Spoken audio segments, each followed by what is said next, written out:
And we're back with some more Calgary Flames franchise mode, continuing on the same save file that we had our Western Michigan Broncos save file on. So we are currently in year number 1 with the Flames, but we are in 2029 on the calendar year. The past, looks like 6 seasons have been non-playoff appearances for the Calgary Flames. However, this is the first season with the man, the myth, the legend, Doug Elfring on the roster, as he was signed by them before I came on board. He, of course, was also with the Western Michigan Broncos with 81 points in 30 games played. So I'm looking forward to seeing how he does in the NHL. And honestly, I think this was the main reason why I started a new GM mode from this save file, because I was just so interested in seeing how Doug Elfring's career would progress that I was like, you know what? Let's just pick it up from here. So I think with that being said, we'll go ahead with the simulation. Obviously, I think our roster could be better, but we'll just have to see what happens with Mr. Elfring on the roster. Obviously, Carter Hart, one of the best goaltenders in the league still, as last year he posted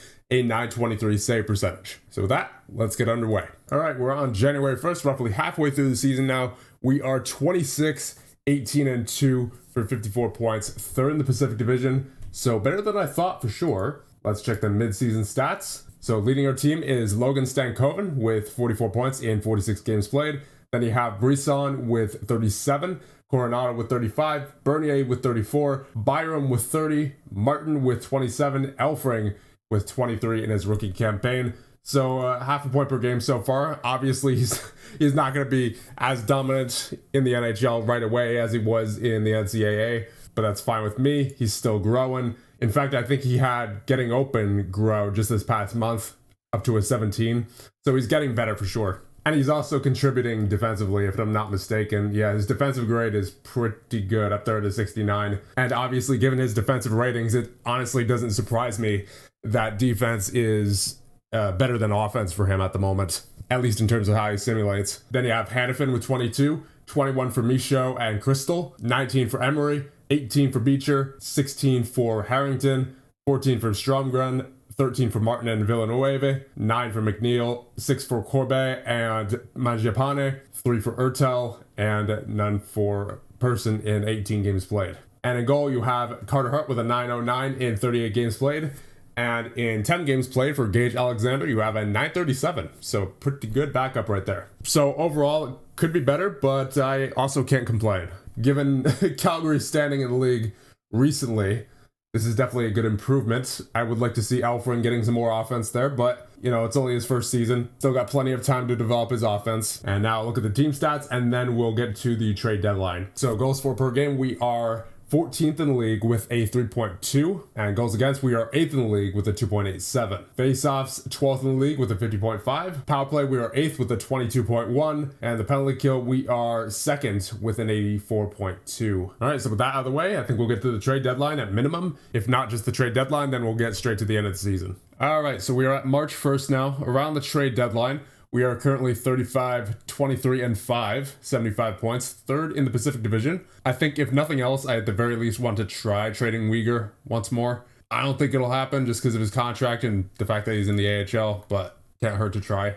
Now, if I'm not mistaken, I believe he actually has a no trade clause. Yeah, he has a no trade clause. Really? Okay. If I give him Cole Cairns, who is 23 years of age, it's very likely they will accept this offer. All right, good enough for me. Yeah, I guess that'll work. Offer trade, finalized. There it is. So we got Mackenzie Uyghur's contract off the books, and our team's salary has gone down to $71.8 million. So we have cleared up a significant amount of space to spend on other players here. I mean, I might be able to get a rental, but I don't think this team is at the point where I would want a rental. So if anything, I would want to get someone around 24 or 25 years of age who's going to be here long term. Beecher's kind of underwhelming for the amount of money that he wants, 5.275 for 3 years. He only has 21 points this year. I mean, I get it, he's on the third line, but still, he's pretty valuable as far as trade bait goes. Like, that's a 4-star player there. And it's not like he's drastically affecting the simulation. In fact, he's one of our worst defensive players. He's only got the 61 defensive grade. He's got a 60 offensive grade, so he's all right there. But the fact that he's in the top 7 on our team in offensive grade means that we need to upgrade offensively. Because look at our team stats. I mean, we're not that bad when it comes to goal scoring. We're 14th in the league with a 3.19, but still, it's obviously not where it needs to be. Let's see, what's he doing physically? He's got 113 hits, 46 shots blocked. The fact that he's going to be making 5.2 on the third line, that's not, I don't like that. And he's only projected to hit 26 points here this season based off the pace he's been going. And it's not like he's done anything else spectacular in the simulation prior to this year either. I don't know. I might give him like 1 year deal and see what he does next year, if he'll accept that. But if he doesn't perform up to expectations next year, then he's definitely getting traded. So this may be against my better judgment, but I'd give him 5.5 for 1 year. He wants to be a star player, apparently. I don't know about that. Let's see, what's his response to it? Pleased with the amount, but not the years. Yeah, I figured. I'm not willing to go too much higher here. Go 5.55. Okay, he came down to 2 years. What about a little bit more? 5.6? Okay, so he'll take 5.6 for 1 year.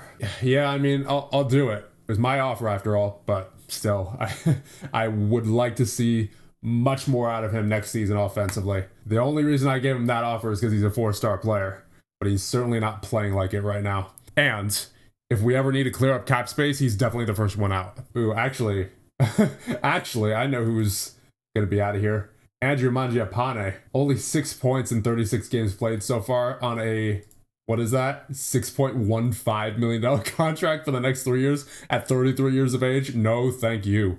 Luckily, he doesn't have any no trade clause, at least according to this. For some reason, he has a list of NTC exemptions, even though he doesn't have a no trade clause on his contract. But still, that's not where it needs to be. What line's he playing on? Looks like he's been on the 4th line all year. What's his average time on ice? 7:49 per game for Mangiapane in only 36 games. We definitely need to get Mangiapane out of here. So I take that back about Beecher being the first guy I need to move. Mangiapane, I need to move right now. Like, that's just not, he's not staying on the roster for playing that little of a role with that much of a contract. That is just not happening. So who would be interested in Mangiapane? I think I'll send him over to the East, one of the teams at the top. So Carolina, New Jersey, Washington, Ottawa, Montreal, or Toronto. Just get something for him. New Jersey has a lot of cap space. They have 14.1, according to this anyway. So they might actually be able to take him.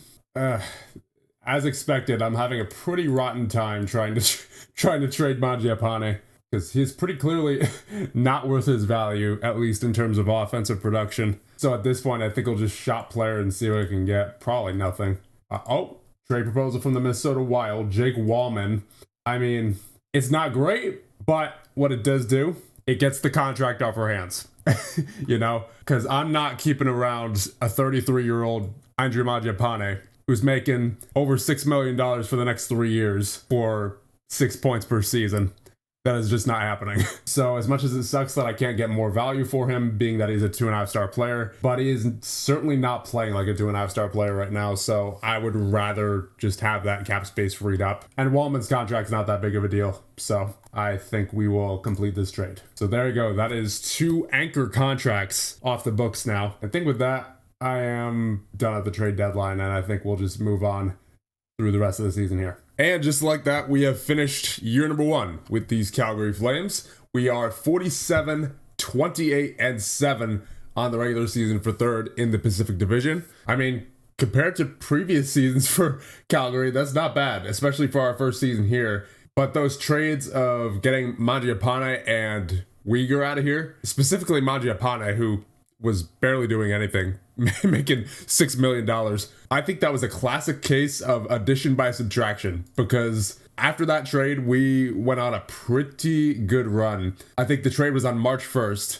So after March 1st, we went 12-7. So it wasn't anything spectacular after the trade deadline, but we did have a lot more wins than losses, right? And it's because of that we finished with our first 100-point season in the simulation since, is that year number 1? That the Calgary Flames finished. Actually, no, that was prior to year number 1. That was 2021, 2022. That was the last year that was not in the simulation. So the Calgary Flames up to this point had never had 100 points in the simulation. And then suddenly we take control. We get a couple of hefty contracts out of the way in Uyghur and Mangiapane. and all of a sudden, we are in the top 3 of the Pacific Division and looking at the playoffs. So while we are here on the player stats page, we may as well check out the player stats. So in goal, you have Hart and Alexander. Hart with 71 games played, 40 wins, 24 losses, and 5 overtime losses, 3 shutouts, and a .906 save percentage, while Alexander with 15 games played, 7 wins, and a .930 save percentage. So when he was in net, he was pretty good.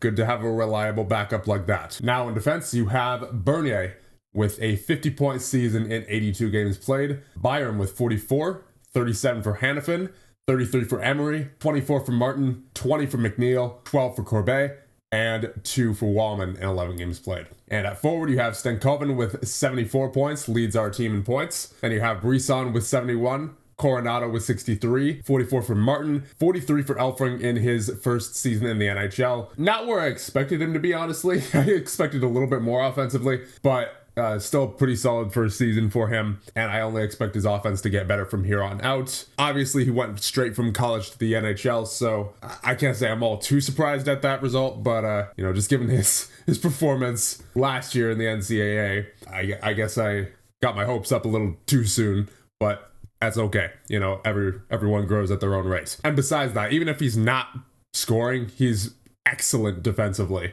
just based off his defensive ratings here, and then also based off the defensive grades that I've seen from him all season. He's definitely going to be a long-term part of this team. Then you have 42 points for Michaud, 38 for Crystal, 30 for Beecher, 26 for Villanueva, 24 for Harrington, and 23 for Stromgren in 76 games played. 5 for Ertel, and 2 for Person. Now let's check the team stats. Goals for per game, we're actually 17th in the league with a 3.12. Goals against per game, we are 9th in the league with a 2.96. Faceoffs, we're 11th with a 50.8. Power play, we're 18th with a 19.5. And penalty kill, we are 5th with an 83.3. And with that, let us advance to the playoffs and see what we have. All right, Doug Elfring nominated for the Calder. I don't think he's going to win just because of DeRoche there. 65 points in his first season in the NHL. I mean, he is 23, so he has a few years of experience on Elfring, but I think just based off points, him and Kelsey definitely outperformed Elfring, unfortunately. And to start out these playoffs, we have the Anaheim Ducks, who are 49, 25, and 8 for 106 points. Looks like a very deep team offensively here, so definitely not guys to take lightly. If there's anywhere where they're sort of weak, it's goaltending, but even then, they're not that bad. It's a .905 for their starting goalie. So definitely a tough first round matchup, but nothing we can't handle, I don't think. So with that being said, we'll end this one off here. And the next one, we'll get to the playoffs of year number 1 with these Calgary Flames. See you guys then.